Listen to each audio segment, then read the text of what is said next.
Hey everyone, welcome back to the channel. If you've ever found yourself in an argument where logic seemed to take a back seat and emotions ran wild, then this video is for you. Today we're diving into the fascinating, witty, and slightly mischievous world of How to Win Every Argument by Madsen Pirie. This isn't your typical self-help or debate tactics book. It's a clever guide to the most common and often hilarious logical fallacies people use, knowingly or not, to win arguments. Now here's the twist. While the title says how to win every argument, the real goal is not just to win, but to spot faulty reasoning, dismantle weak arguments, and become a more persuasive and sharper thinker. So grab your drink of choice, get comfy, and let's break down the art of logic one fallacy at a time.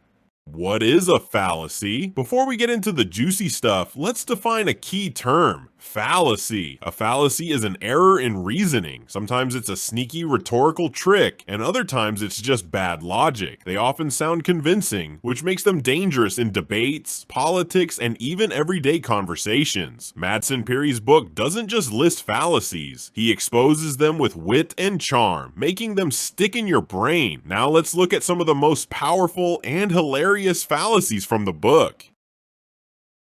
Emotional traps. Let's start with fallacies that play on your emotions rather than your reason ad hominem. This one's classic. Instead of attacking the argument, you attack the person. Example: well, you're just a college dropout, so your opinion doesn't count. It's like saying, your shoes are ugly, so your math is wrong. Makes no sense, right? Appeal to emotion. Ever heard something like, if you don't support this policy, children will suffer? This fallacy tugs at your heartstrings to override your logic. It's powerful, but fallacious.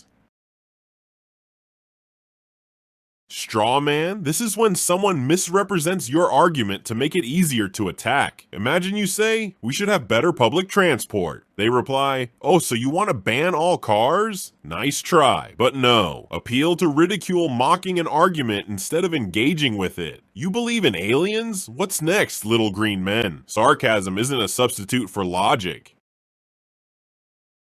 False logic. Now we're moving into fallacies that are just logically wrong. Post hoc, false cause. Ever since we hired Sarah, sales have gone down. She must be the reason. Correlation does not equal causation. Just because B followed A doesn't mean A caused B. False dilemma, and either you're with us or you're against us. Ah, yes, the good old two-option trap. It ignores the gray areas and forces a false choice. Slippery slope. If we allow skateboarding, next thing you know, the whole city will be chaos. One step leads to another, until we're living in a post-apocalyptic wasteland. Circular reasoning. I'm right because I said I'm right. Or, God exists because the Bible says so, and the Bible is true because God wrote it. Yeah, that's not how logic works. Begging the question, a subtle version of circular reasoning, where the conclusion is assumed in the premise. All bachelors are unhappy because unmarried men are miserable. You've already assumed what you're trying to prove. Misused statistics and numbers.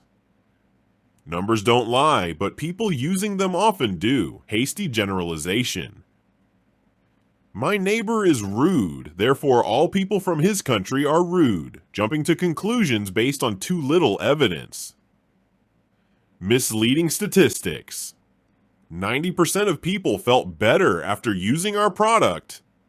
Okay, but 90% of how many? What was the context? Who paid for the study? Gambler's fallacy. The coin landed heads 5 times. Tails is due now. Nope. Each flip is independent. Probability doesn't work that way. Anecdotal fallacy. My uncle smoked all his life and lived to 95, so smoking isn't bad. One example doesn't outweigh science. Distorting the debate. Here are some fallacies that twist the conversation itself. Red herring, a distraction from the real issue. We shouldn't worry about climate change when there are still people who can't afford gas. Wait, those things aren't mutually exclusive. To quote, you too, you can't tell me to stop lying. You lied in 2012. Two wrongs don't make a right. It's a deflection. Loaded question. Have you stopped cheating on your taxes? Either answer implies guilt. Classic trap. No true Scotsman, real Christians wouldn't do that. This fallacy shifts definitions to protect a claim from criticism. Language and definitions.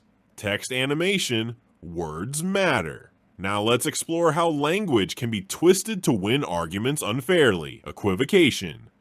Using the same word in different senses within an argument. Example. A feather is light. What is light cannot be dark. Therefore, a feather cannot be dark. Clever, but wrong. False analogy. Employees are like nails. Just like nails must be hit on the head, so must employees. Yeah, no. Special pleading. Creating exceptions when your argument is challenged. Yes, science requires evidence, but my belief is special. How to win and think better. So, how do you win arguments? You can memorize these fallacies and call people out. Sure, but that's not always the best path. Sometimes winning means listening. Sometimes it means not using a fallacy, even if it gives you the upper hand. Madsen Pirie's book is as much about sharpening your own mind as it is about spotting flaws in others. By understanding these fallacies, you start seeing them everywhere. In political debates, in social media, even in advertising. You don't just become a better arguer, you become a better thinker. So there you have it, a whirlwind tour of how to win every argument by Madsen Pirie. Fallacies are fun to spot, powerful to understand, and dangerous if you misuse them. Use this knowledge wisely. Want to go deeper? I highly recommend reading the full book. It's sharp, funny, and super insightful. If you learned something today, drop a like. Comment below. What's the most common fallacy you've seen people use? And don't forget to subscribe for more brain-boosting content like this. Until next time, stay logical, stay curious, and don't fall for bad arguments.